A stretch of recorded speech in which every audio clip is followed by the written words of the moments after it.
So guys, the finally waiting is over. ICC Champions Trophy 2025 ஆரம்பிச்சிட்டாங்க. இன்னையோட முதல் மேட்ச்சே பங்கமான match. இதுவரை ஜெயிச்ச டீம்லாம் பார்க்குறீங்க. நம்ம இப்போ டிஃபெண்டிங் சாம்பியன்ஸ் பாகிஸ்தான், அங்கே தான் மேட்ச் நடக்குது, பாகிஸ்தானில் தான். தலைவனுங்க வேறு லெவல் ஸ்டேடியமே அவ்வளோதான், கட்டி முடிக்கல அது இதுன்னு சொன்னாங்க.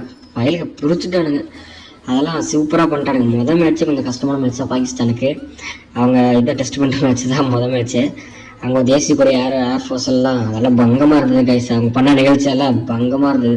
அடுத்த டிஃபெண்டிங் கேப்டன் சாம்பியன்ஸ் அந்த டீமில் என்ஹெச் கேப்டன் ட்ராஃபி எடுத்துகிட்டு வந்து வச்சாரு பாருங்க, அதெல்லாம் பயங்கரமாக இருந்ததுங்க. ஒரு வழியாக டாஸை போட்டுட்டு பாகிஸ்தான் ஜெயிச்சு நாங்கள் ஃபீல்டிங் பண்ணுறோம் அப்படின்னாங்க. முதலே நம்ம கான்வே பிடிச்சிருவாரு அப்படின்னு பார்த்தா பையன் போல்டு, செம போல்டுங்க. யாருன்னு பார்த்தா அவர் பேர் அப்ரா இருக்கேன். பயங்கரமாக தலைவன் என்னமோ உள்ள வெளியே லென்த் பால் அந்த பால் எல்லாம் ஸ்லோவர் ஒன்று எல்லாமே மாற்றி போட்டாங்க. அடுத்து கெயின் மாமா வந்தாருங்க, வந்தோடனே அவுட் ஆகிட்டாருங்க. மனசே கேட்கல. நசீம் ஷா தலைவன் ஒரு ஸ்விங்கர் உள்ளே விட்டான் பாருங்க, தலைவன் எட்ஜையும் கீப்பர் கேட்ச் விட்டு மாமா நம்மளை ஏமாத்திட்டாரு.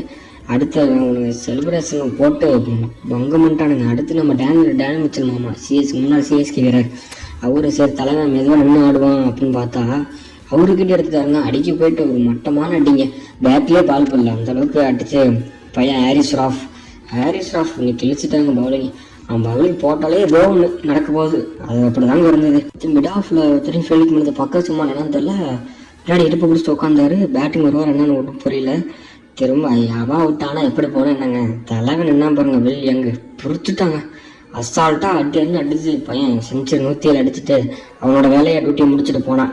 நீ மட்டும் தான் அடிப்பியா, நானும் அடிப்பேன்னு பின்னாடி ஏற்றமா அப்பா 96 பாலுக்கு செஞ்சுருங்க. அவர் பிரிச்சுட்டாரு. அடுத்ததாங்க வந்தார் ஒருத்தர் பாடி பில்டர் ஹல்க், என்ன வேணால் சொல்லாங்க. அவரை அடித்தாலும் அடி 61 ரன்னுங்க. எங்கேயோ அந்த ஸ்கோரை எங்கேயோ 2 பேரும் சேர்ந்து லேத்தமாக ஒரு சேர்ந்து எங்கேயோ கொண்டு போயிட்டாங்க டீமே. பாகிஸ்தானுக்கு வச்ச டார்கெட் 320க்கு 5ங்க, வங்கமான டார்கெட்டுங்க. 121ங்கிற டார்கெட்டை சேஸ் பண்ணுறதுக்காக பாகிஸ்தான் டீம் இறங்கினாங்க கைஸ். அவங்க ரொம்ப பாவம் கைஸ். கேப்டன் 3 ரன்னுக்கு அவுட்டு. சொன்ன மாதிரியே பக்கர் சல்மான் ஓப்பனிங் அல்ல. அடுத்து பின்னாடி வந்தார், பின்னாடி வந்து ஒரு ஆடிக்கிட்டு இருந்தார். அவராலையும் ரன் விட முடியல. தலைவே ஒருத்தன் தான் கைஸ், பாபரசம் முக்கி ஆடிட்டு இருந்தாங்க கைஸ். இந்த பக்கர் சல்மான் வந்தாங்க கைஸ் உள்ள, அவனால் ஒன்றுமே சுத்தமாக முடியல கைஸ். பாவம் அவனும் அப்படி சுற்றிட்டு 2 6 அடிச்சுட்டு அவுட் ஆகிட்டு போயிட்டாங்க கைஸ். தலைவன் ஒருத்தர் மட்டும் ஆடிட்டு இருந்தாங்க. 90 பாலுக்கு 64 ரன் வயசு எடுத்து பையன் பாபராஜம் அவனும் ஆகிட்டான். அடுத்து அவுட் ஆஃப் சிலம்பஸ். தலைவர் யாருன்னா சார், அவர் பேர் கூட ஒழுங்கு வாயில வர மாட்டேங்குது. இல்லை செம்மட்டி ஸ்ட்ரைக் ரேட் 141 ஆடிட்டு இருந்தார். எனிவேஸ் கடைசி நேரத்தில் அவர் ஆடி மட்டும் என்ன பண்ண போகுது, டீம் ஆடினா தான்.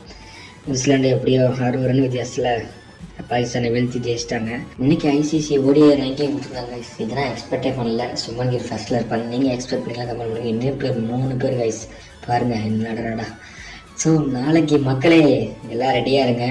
இந்தியா பங்களாதேஷ் மேட்ச்சு நம்ம சேனலில் ரிவ்யூ வரும். Stay tune guys. நமக்கு இந்த ஐசிசி டோர்னமெண்ட் ஃபுல்லாக நம்ம கூட ட்ராவல் பண்ணுங்கள் கைஸ். கொஞ்சம் சப்போர்ட் பண்ணுங்கள். Love you guys. பாய்.